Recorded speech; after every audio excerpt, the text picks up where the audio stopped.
Oke, jadi hari ini kita akan bahas trigonometri, di mana trigonometri itu akan berbicara tentang sudut segitiga.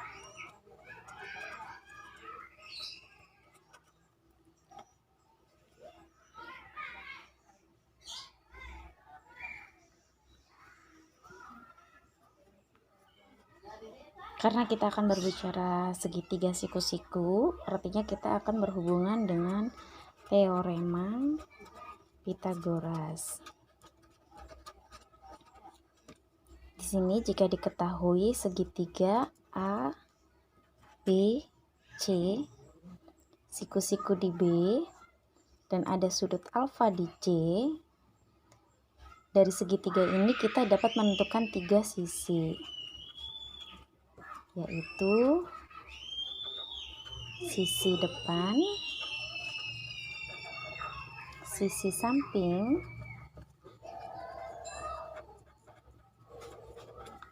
dan sisi miring. Ketiga sisi ini nanti bisa kalian tentukan. Yang pertama yaitu sisi depan. Sisi depan itu berarti dia adanya di depan sudut, karena sudutnya di C, kita ambil dia menghadapnya kemana di sini. Nah, ini berarti sisi depannya. Sekarang tersisa tinggal 2 sisi BC dan sisi AC. Ada 2 sisi, yaitu sisi samping dan sisi miring. Ingat bahwa sisi miring akan selalu lebih panjang dari sisi samping. Antara B, C, dan AC itu akan lebih panjang AC, sehingga AC ini disebut sebagai sisi miring, sementara BC adalah sisi samping. Yang perlu kalian perhatikan adalah di mana letak si alfanya itu, si sudut yang ingin diketahui.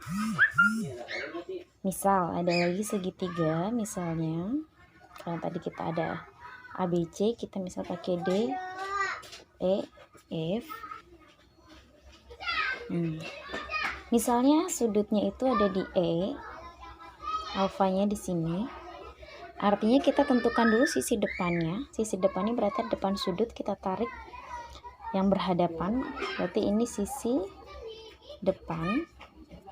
Selanjutnya bersisa DE dan EF. Ingat tadi sudah kita jelaskan bahwa sisi miring akan selalu lebih panjang dari sisi samping. Antara ED dan EF itu lebih panjang mana?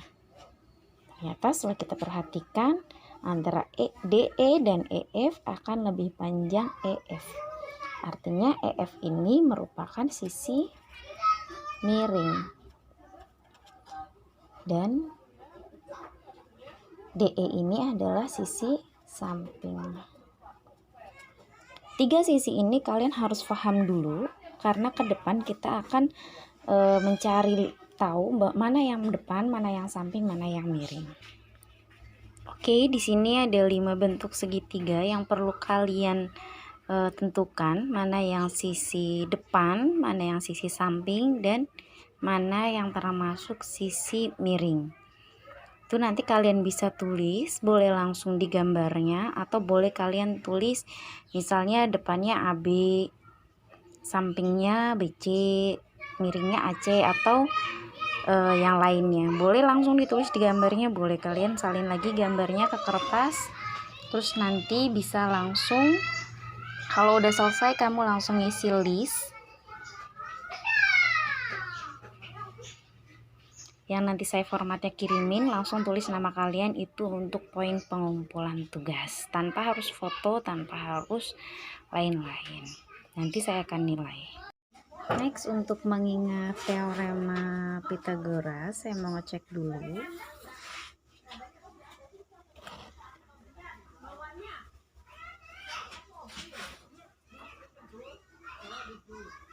Saya mau ngecek dulu bahwa Ingat bahwa teorema Pitagoras itu terjadi pada segitiga siku-siku. Apabila segitiga siku-siku itu kita beri nama ABC, maka untuk mencari panjang AC adalah dengan mengakarkan AB kuadrat ditambah dengan BC kuadrat. Apabila kita mencari panjang AB, artinya sisi miringnya itu diketahui, sisi AC-nya diketahui, maka AK AC kuadrat dikurangin BC kuadrat. Apabila kita mencari BC, maka AK AC kuadrat dikurangin AB kuadrat. Ini adalah teorema Pitagoras yang sudah kalian pelajari pada saat MTS. Selanjutnya, adakah hubungan antara teorema Pitagoras ini dengan trigonometri? Jelas ada. Apabila diketahui sebuah segitiga,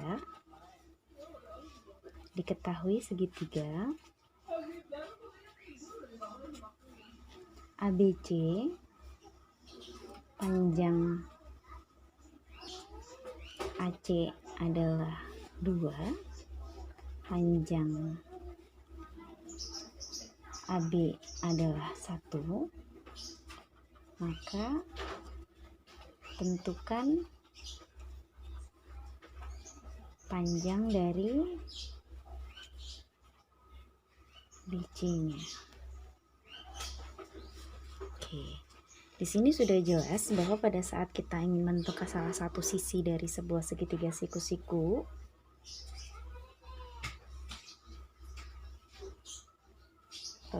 di sini misalnya ada yang terlewat, harusnya ditulis ya. Siku-siku di B, kita asumsikan bahwa siku-sikunya itu ada di B, berarti ini A. Karena di sini siku-siku berarti ini B, ini C. Panjang AC adalah 2, panjang AB adalah 1, maka tentukan BC-nya. Untuk menentukan BC berarti kita gunakan rumus yang tadi, bahwa BC ini adalah akar dari AC kuadrat dikurangin AB kuadrat. Maka BC adalah akar dari 2 kuadrat kurangi 1 kuadrat. Sini kita dapat 4 dikurangi 1 sama dengan akar 3. Maka panjang dari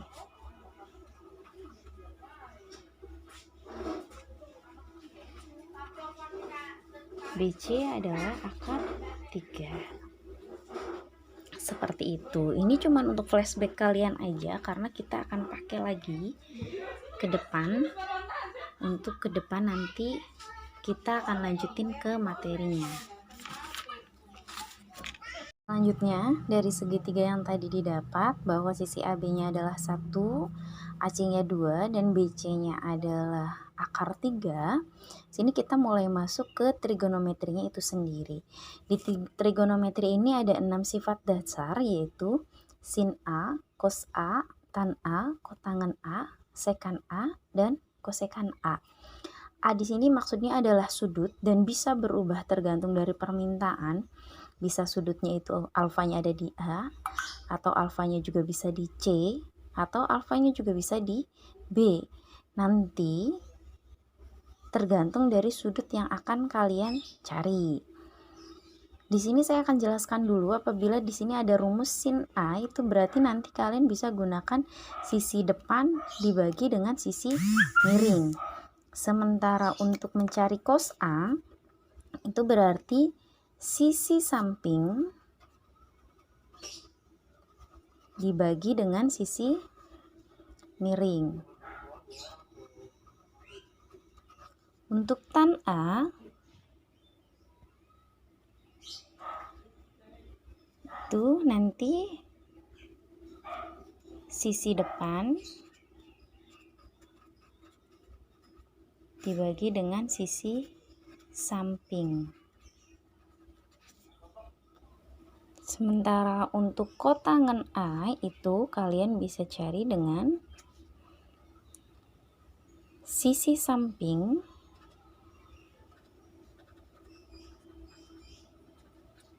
dibagi dengan sisi depan. Untuk sekan A itu bisa kalian cari dengan sisi miring dibagi dengan sisi samping. Sementara kosekan A di sini nanti kalian bisa cari dengan sisi miring dibagi dengan sisi depan. Ini adalah rumus dasar dari trigonometri. Nanti saya akan jelaskan cara menyingkat rumus-rumus dasar itu. Ini kalian harus tahu dan gimana caranya supaya kalian lebih ringkas. Di sini saya biasa menggunakan cara menghafalnya itu sin A. Saya biasa menggunakan singkatan dari demi, yang artinya sisi depan dibagi dengan sisi miring. Sementara cos A itu saya pakainya sami, yaitu sisi samping dibagi dengan sisi miring. Tan A itu saya pakai desa, yang artinya sisi depan dibagi dengan sisi samping. Sementara untuk tiga lainnya saya menggunakan kebalikan. Kotangan A, karena kotangan itu rumusnya adalah samping dibagi depan. Samping dibagi depan artinya dia kebalikan dari tan. Selanjutnya adalah sekan A. Sekan A itu adalah miring dibagi samping, artinya dia kebalikan dari cos A. Yang terakhir kosekan A adalah kebalikan dari sin A, karena kosekan itu adalah rumusnya sisi miring dibagi dengan depan. Itu adalah cara saya untuk menghafal. Dari sini kita bisa menentukan bahwa sin A-nya itu berarti sudutnya dari A. Kita bisa lihat dari video sebelumnya bahwa sisi, berarti dari sini kita ketahui ini adalah sisi depan. Sisi yang lebih panjang merupakan sisi miring. Berarti dua ini adalah miring. Sementara satu ini adalah samping. Kita bisa menentukan sin A-nya. Sin A itu adalah demi, depan dibagi miring. Depannya jelas adalah akar 3. Sementara miring itu adalah 2.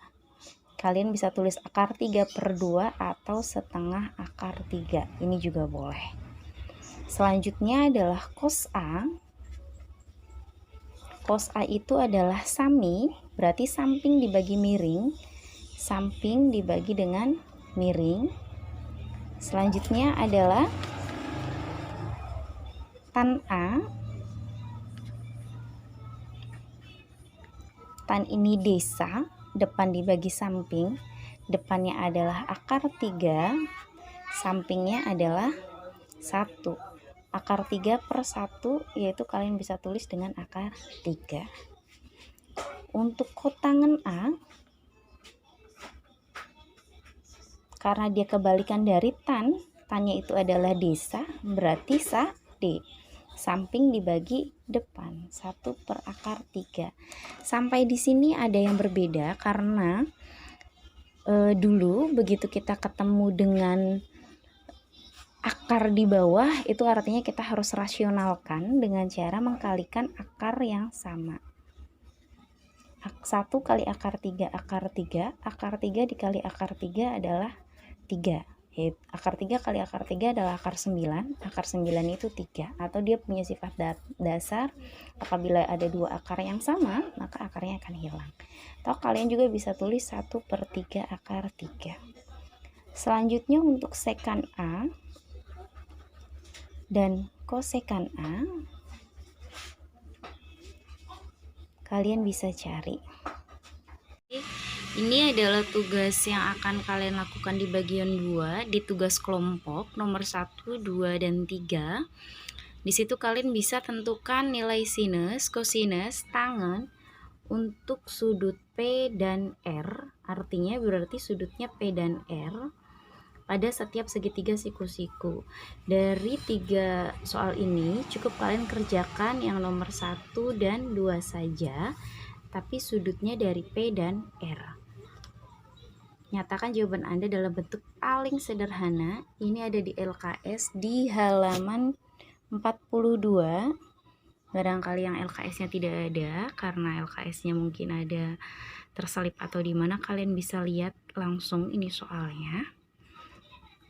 Nanti kalian bisa lanjutkan ke Classroom, Google Classroom untuk penguploadan jawabannya.